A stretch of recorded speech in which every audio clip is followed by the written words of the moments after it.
Hey guys, so today I'm gonna try to build a new high grade, or new, I mean it's from 22, but it's the Darilbalde. Now I'm not gonna build this exact one. What I'm gonna need from this one is the manual, and I will show you why. Because I am a shop, I had a special, what can you call, thing from one of my distributors as a gift. Now the difference between the one I'm going to build and this one is this. And here it's all in the same box. And here it's like different bags. So because there's no manual, and I'm not quite sure why I got it like that, I have never received a kit like this before on this manner here. But I thought it would be a good idea to use a manual. I know that Bandai has actually made them online, but it's a bit more easy with a manual. So let's get started. First off, opening the bag. What is in the bag is a base of some sort, I think, or for holding the arms when they get off. We've got some wires and stickers. Ew. Effect parts, beam sabers, and the runners with this different tone red. Typical inner frame, and more of the multicolored typical runner A from Bandai. Since this is my first kind of review of a kit, I also want to use the opportunity to maybe make it like kind of a tutorial for new customers that want to go into the hobby. So here's the manual. So first step is the head. Now they want me to take runner A and cut out parts 3 and 2. If you take a look at this runner, 3 and 2 is here. Now a small hack that we use, us who have been building for some time, to have as small stress marks as possible, which means that if you cut all the way to the part, you can risk to have small stress marks in the plastic or scratches or whatnot. So I have 2 nippers. I have a more rough, this is a Bandai Spirits build-up nipper, and I have like this from Display, luxury nipper that really cuts like butter due to the very, very fine blade here. So what I do is I cut out the parts 2 and 3, just a few millimeters from the part. And I have to watch the camera while I'm doing it. I'm actually standing up because I don't have the right holder for the camera, so it's pretty like an amateur, but I hope you get the point. Now we have these 2 parts. And you can see this knob here needs to go. So what I do from here is I take the good one and I cut it off. Often there's a tiny mark here that you can scratch like this, or you can use the gun prime eraser, and you just file it very, very slightly here, and it should be almost gone. Now, some parts can be hard to come by and you have to rotate the kits, but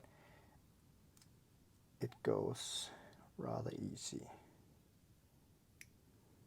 That's it. So, first part cut off.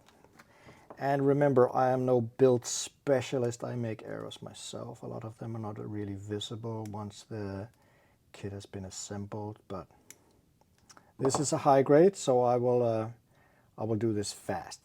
First 2 parts have now been cut out. So you have to look at the drawings here. They want us to hold it like this and take, oops, this one should be like this, I think. And they want me to push it like that. That was the first part. Kind of like Lego, it's not that tough. Next part, and so forth, is straightforward. You cut out the pieces and just put them together. Now A6 goes into A4, like that. And then this one goes into the part that we just assembled, like this. Final parts is the A1 goes into the A5, like that. And this part then just goes in here. And we got a head. Pretty simple. On this particular kit we got stickers, sticker sheet. And here I have the possibility to place number 2 or 3, depending on if I want the black one or this one with the green stripes on. So I'm going for the one with the green stripes on, and this is why we have tweezers, because it's a bit easier to place them in here with a tweezer. Now, and you can, if I have a small cotton bud here, actually, whoops, press them down so they fit like that. So here is the torso, almost snapped together. We need the neck here for being able to put on the head, and we need to put on these last details. That was the torso part. Just a cool tip, now this part, gray part here, has some stress marks. On the softer plastic things you can actually just rub it with a nail and it is barely visible afterwards. Got one over here as well. Now a lot of these gray parts will be hidden, but these will not be hidden. So that's one way to do it. This builder, I normally cut out all the parts for one limb, like this is for the arms, for one arm, and this is an assembled arm. So all these parts will become an arm. Now if you're not used to be building, just stay to the manual. I'll take one step at a time, but I know this entire section here is just the arms, and I can easily know the differences between the parts. So for me, it is no problem. Just a little hack, because it is faster to you know, cut out all the parts, remove all the knob marks, or sand them down in one go instead of doing it multiple times. Also because a lot of the sanding dust, you have to brush it away and stuff like that. So to keep it separate and do it all in one go is a bit easier, but do it once you get the whole of it if you're completely new. People that build Gunpla are not that big fans of stickers, but when it comes to stuff like this, where it is in a curvature like this one, down like that, and just push it down here with a cotton bud, and it's being covered with a, sorry for hitting the camera, it's a bit white on here, with a piece of plastic. Then the effect is actually, oops, where did it go? Oh no, I dropped it. There it is. Just have to make sure that I flipped it the right way. That's it. So it is okay when it's hidden by this piece of plastic, and it seems like it's some kind of effect behind the plastic. My arm, I actually forgot these two hand parts, but yeah, here they are. So let's assemble one arm after I have completed the parts here. So what we do is we take this one, and we take the huge shield here, press it in here, like that. And then we have this peg here, goes into the arm, like so. And then we have the hand, like that. And here we have, turn it like that, I think. No, wait a minute. Like this. Here we are. You got 2 arms now, and we are ready for, actually, the manual wants us to assemble the torso, the head, and the arms. But let's do it at the end. Would be a bit more fun.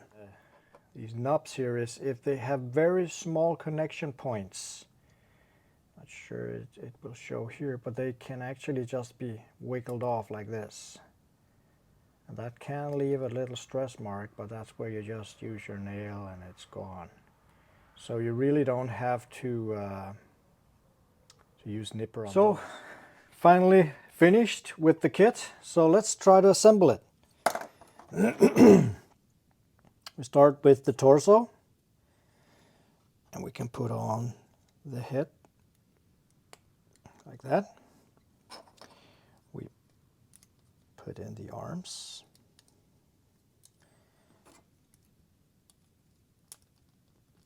Like this, and I have not pre-assembled him, so let's see how it goes. Waist, and let's just move this out of the way. His right leg, his left leg, and we have a backpack here, and then we have a weapon that can be put into his hand here, all the way through, I think. Then put the other end in like this, and here we have him, Darilbalde. Now I am gonna probably panel line him or something like that, so he gets some more detail on his armor. But yeah, that will be in a later video.